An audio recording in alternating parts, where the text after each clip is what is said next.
Posle intenzivne višemesečne obuke u Banatu tokom proleća i leta 1942. godine, komanda Princ Eugen divizije donela je odluku da se s obukom nastavi u jugozapadnoj Srbiji.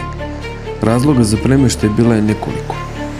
Divizija Princ Eugen formirana je radi gušenja ustanka u Jugoslaviji koji je bio najintenzivniji u brdsko-planinskim krajevima Bosne, Hrvatske, centralne Srbije i Crne Gore.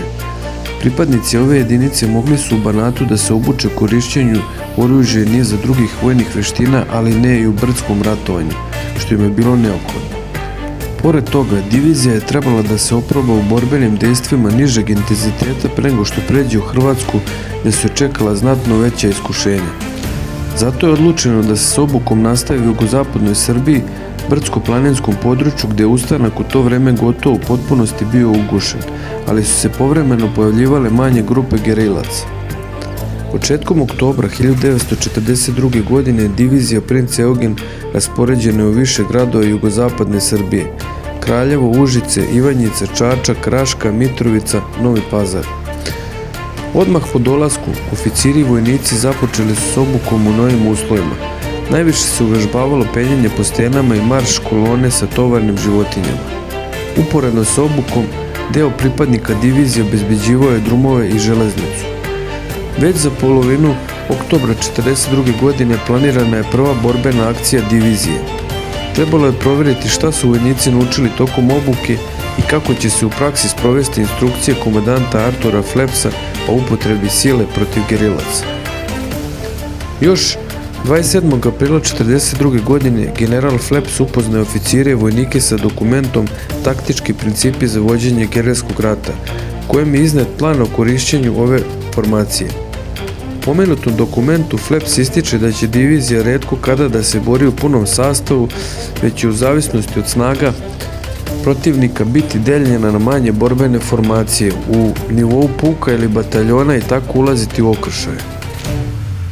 Između velikih operacija kojima će biti cilj uništenje ustaničkog pokreta, divizije će biti stacionirane u različitim mestima. Za vreme tih pauza, pripadnici divizije trebali bi da se oporave i da izvrše popunu ljudstvu i materijalu posle očekivanih gubitaka. Istovremeno, različita odeljenja divizije imala bi zadatak da u mestima u kojima borave održavaju poredak nemačkih okupacionih vlasti stalnim patroliranjem, kontrolama i drugim bezbednosnim zadacima. U ovom dokumentu posebno se ističe kakav odnos pripadnici Princ Eugen divizije treba da imaju prema civilnom stanovništvu. Fanatično stanovništvo nalište srpske nacionalnosti ne podnosi plemenitu strutiju tretman, ono pušte samo brutalno nasilje. Ono želi i mora u svakom trenutku doseti gospodara. Dobrote i popustljivost odnos ocenjuju kao slabost i nemoć. Akcije naših odeljenja i nastupi pojedinaca moraju da ostave takav utisak na stanovništvo da sama pojava jednog jedinog vojnika koji nosi odal strune na kradni i grb na rukavu ulije poštovanje i uguši bilo kakav neprijateljski postupak. Prva borbena akcija divizije gdje su se mogle sprovesti ove instrukcije u praksi planirana je za 12. oktobar 1942. godine. U reonu sela Kriva Reka na Kopaoniku trebalo je uništiti grupu četnika okupljenih oko majora Dragutina Kiserovića. U odnosu Nemaca i četnika u to vreme jedan od komandanta divizije, Oto Kum, rekao je: Četnici se na kolima sa volovskom zapregom ili na konjima premeštaju iz jednog područja u drugo. Najčešće neometano, budući da ih puštam jer želimo da ih na duži rok pridobijemo za sebe kao saborce protiv komunista. To je pomalo nejasna situacija, nisu prijatelji, nisu ni neprijatelji, situacija se menja od trenutka do trenutka. Pripreme za akciju na Kopaoniku bile su temeljne, a general Artur Fleps izdao je naređenje: Pretražite sve kuće, dvorišta i nasede, stanovništvo izvesti i uhapsiti sumnjive muškarce.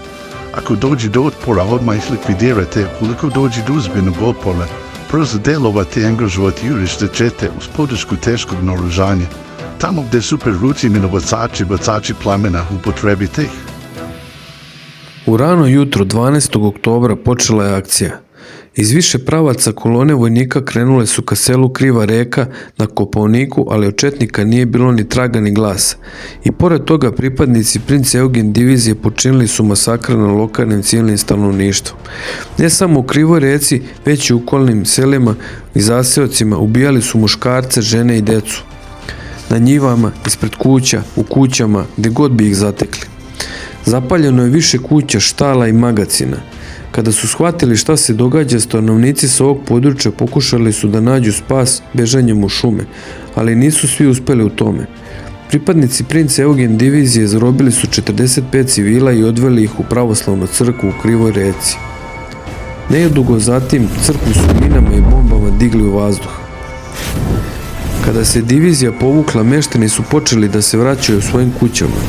U neposrednoj blizini crkve zatekli su ostatak leša Cvetkovićanka koji je ispečen na ražnju. Malo dalje u kršu nađen je leš Miladina Rizaka. Na putu kod strugare Veljka Đurića nađeni su leševi Vladislava Čovića i Radoslava Lukića. U zaseoku Jankovića, u spaljenoj kući Dobrivoja Jankovića, zatečeno je 11 ugljenisanih leševa. Pored kuća Borislava Jankovića nađeni su leševi Borike Mitrović i njeno dvoje dece od 10 i od 12 godina. Pripadnici divizije obavljali su i druge zadatke: obezbeđenje železničkih pruga, izviđanje, patroliranje. Kada je pao prvi sneg, počela je skijaška obuka. Panaćani su u početku imali velikih problema da se snađu na skijama. Obučen je samo jedan vod da se nađe za slučaj potrebe. Krajem 1942. godine stiglo je naređenje o premještanju divizije u Hrvatsku, gdje se pripremala velika operacija protiv ustanika.